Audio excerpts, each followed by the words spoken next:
Can you guess where the term Kantianism comes from? If you said Immanuel Kant, then put a little smiley face on this week's thought primer. Yes, hard to overstate the importance of Kant's contribution, not just to various fields of philosophy, but to Western civilization itself. Kant was doing his thinking and his writing around the same time as Jeremy Bentham, John Stuart Mill are developing their ideas that would result in utilitarianism. And Kant really didn't like the implications of utilitarianism. In particular, Kant believed that utilitarians reduced human beings down to these sort of pleasure vessels, that the meaning of our lives is determined by this pursuit of pleasure and happiness and contentment. And Kant believed that that was actually a degrading view of human beings. Because what Kant believed is that while it's the case that we have lots of things in common with non-human animals, right? One of those being the desire for increased pleasure and happiness. Some others being things like we all need to drink water, we all have a biological composition. Kant believed that beyond those things that we share in common with non-human animals, we have some unique capacities or features that distinguish us from non-human animals, right? There are a couple of features that define human beings and their natures that allow us to distinguish human beings from non-human beings, human animals from non-human animals. And what Kant says is that these distinguishing characteristics, they're higher than all of those other characteristics that we share with non-human animals. One of the things that Kant believed distinguishes us from non-human animals is our ability to experience freedom. Okay? What Kant says is, look, we don't as human beings act solely on instinct and training. We don't simply do what we've been programmed or trained to do, or whatever instinctual impulse strikes us at a given moment. We actually have the ability to exercise free will. We can look at a range of choices that are in front of us, or a range of options that are in front of us, and we can freely choose from among those options what to do. And Kant claims that is not a capacity that non-human animals have. Non-human animals are relying on instinct and are relying on their programming or the things they've been trained to do. Another unique capacity that human beings have, Kant claimed, was this capacity for rationality and reason, which is expressed in its clearest form in the rules of logic. And Kant says, while it's the case that non-human animals are maybe able to operate at understanding, if I do this as a dog, then this will be the result, human beings are able to create chains of implication. Right? If I do this, then this will happen. And if that happens, then this will happen. And if that happens, then this will happen. And we're able to create these chains of implication. We're also able to recognize logical contradiction and inconsistency. And Kant says this capacity for reason, for rationality, to do logic, is another one of those features that distinguishes us from non-human animals.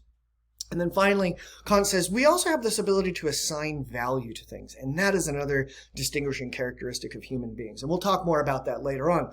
For right now, what we want to focus on is the idea that for Kant, these distinguishing characteristics, free will, rationality, are central to our dignity as human beings.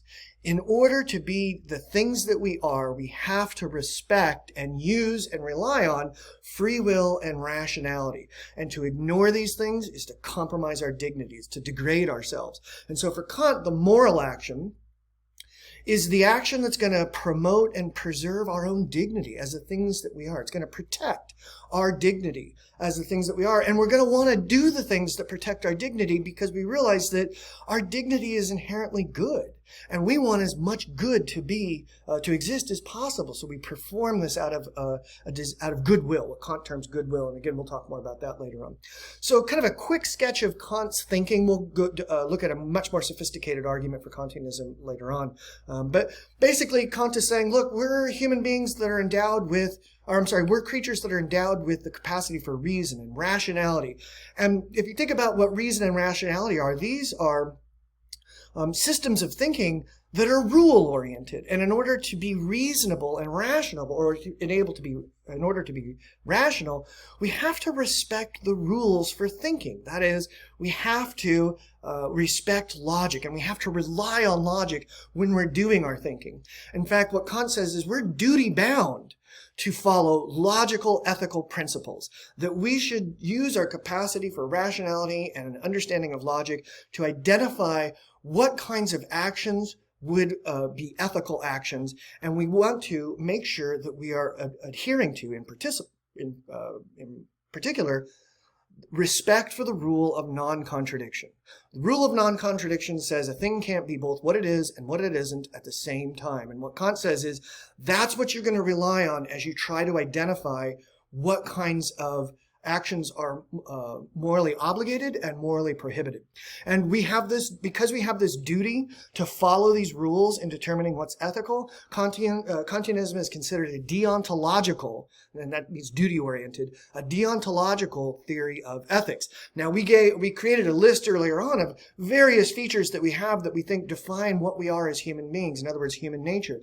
And what Kant's going to say is that when you are considering ethical issues, you are to rely primarily, if not exclusively, on two of these important features of your nature: your ability to make choices freely and your ability to think logically. I don't want you, Kant would say, I do not want you focused on simply seeking pleasure. I certainly don't want you focused on your emotions, okay? I don't even necessarily want you focused on the future or on the results of your actions, which is a really counterintuitive way to think about ethics. But it's why Kantianism is considered a non-consequentialist theory, because Kant says, don't think about what's going to happen as a result of your action. Think instead about the logical qualities of the action that you're considering, okay? So our structural representation of Kantianism might look something like this, where we make moral claims that are based on reasons that we believe ultimately promote and protect human dignity. That's what matters the most. And in order for human beings to maintain their dignity, we have to maintain our freedom, our free will, and our capacity for rationality.